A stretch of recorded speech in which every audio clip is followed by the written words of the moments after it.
สบายดีมื้อนี้สิมาอ่าห้องไก่เพลงให้ฟังเนาะแต่ว่าเพลงใหม่เพลงขอเสร็จน้ำตาเจ้าแทนเขาได้บ่กะเฮ็ดซาวมาดนเด้เนาะมื้อนี้ก็สิมาห้องเป็นไก่เอาลงให้ฟังเนาะติดตามรับชมรับฟังได้เนาะ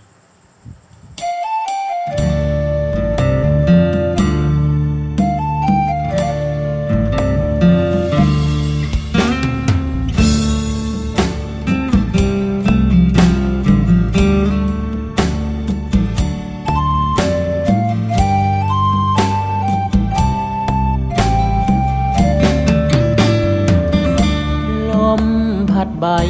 ไม้ปีนแก่งไกวตกลงจากงาฟังเสียงคนสาข่าวลือมาว่าน้องเจ็บหลายย้อนเขาคนนั้นตัดสัมพันธ์บ่เหลือเยื่อใยเขามีแฟนใหม่แต่งงานไปกับคนห่างมีเห็นเจ้าคนดีอ้ายนี่นา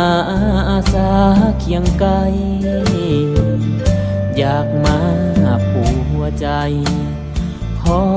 ให้ได้ซื่นสีวีอกหักจากเขาเศร้าห้องให้สะเด้อคนดีเอาอ้ายคนนี้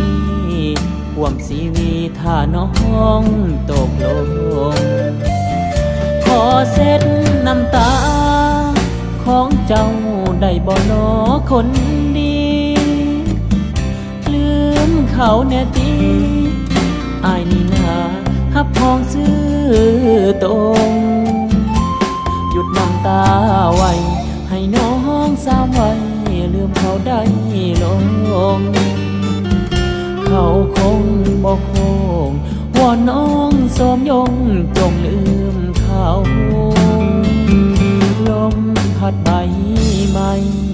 ปีนตกไปเขาคงบอกมาเฝ้าลืมเขาสาให้อ้ายมาเป็นตัวแทนเขาอ้ายรออยู่เด้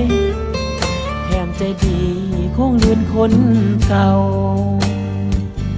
หากน้องหมดเศร้าอ้ายสิเข้ามาช่วยเบิ่งแย่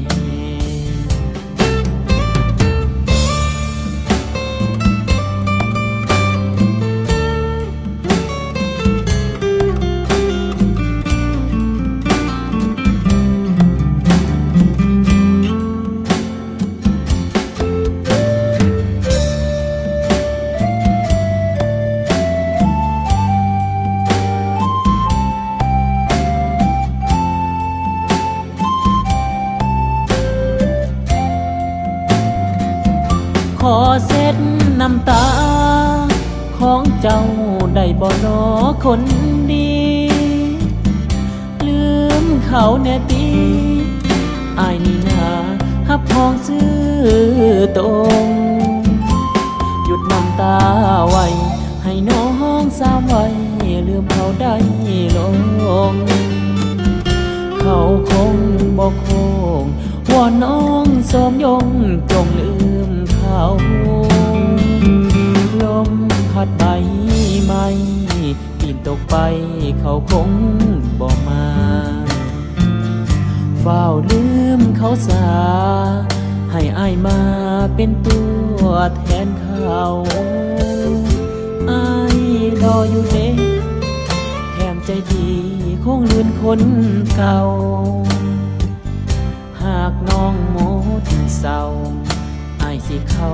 มาช่วยเบิ่งแย่หากน้องหมดเศร้าอ้ายสิเข้ามาช่วยเบิ่ง